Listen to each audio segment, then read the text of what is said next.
So what I'm going to do is I'm going to take you through some thinking on brand models.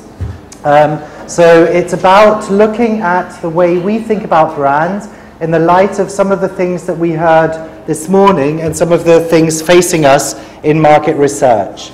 So maybe we first need to think a little bit about what an idol is. So here are some reactions to idols from the past.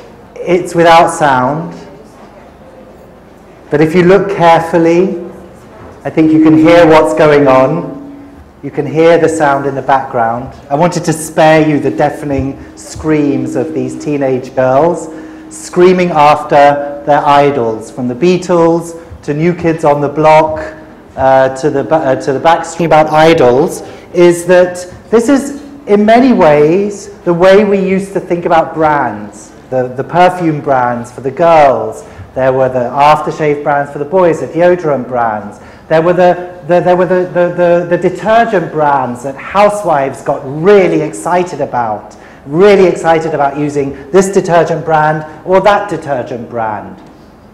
Things have changed. People don't get as excited about the brands they use anymore today than they did in the past. And we need to think about what these changes mean. Now, of course, there are still brands that have an iconography about them. There are still brands that are really big, that are really that are idols that people get really excited about. So you can just look at this poster, you know which brand is being focused on. And of course, there is the Uber brand of all brands. This one here. This is the new headquarters, I think, or it's an architectural study for the new headquarters of Apple, appropriately in a circle form.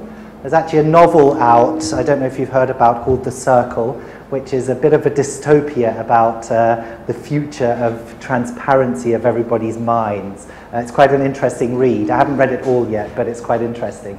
But that's not what we're here to talk about today. We're here to talk about sustainability. And you can see that Apple, at least in its future headquarters, has taken sustainability to its heart and put sustainability right at the center of what the company is about, symbolically in this building. It's quite a long way away from where the brand is today, or where the company is today, at least in its green reputation. It's a little bit seen a little bit more critically. So I wanted to think about sustainability, I wanted to think about brands, the way we look at brands, and how that all comes together. So let's start off with sustainability. So does anybody recognize these people? I don't know who they are either, but they're LOHAS, Life of Health and Sustainability. They were a big feature in market research briefings about 4 or 5 years ago. 4 or 5 years ago, everyone was going, we need to go after the LOHAS. There are these people out there who are living a life of health and sustainability, and we need to go after them. In the last year, I don't think we had a single brief where this target group was mentioned anymore.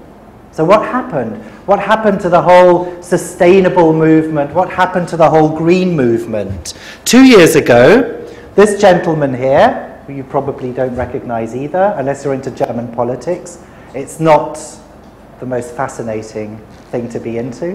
This gentleman is called Winfried Kretschmann, and he is the Prime Minister, or the president of one of the most important, economically important regions of Germany. And he is from the Green Party. He's the first ever regional president to be voted from the Green Party 2 years ago. So everybody got really excited. Oh, green is the way forward. Now the Green Party is even winning in the most economically powerful hub of Germany.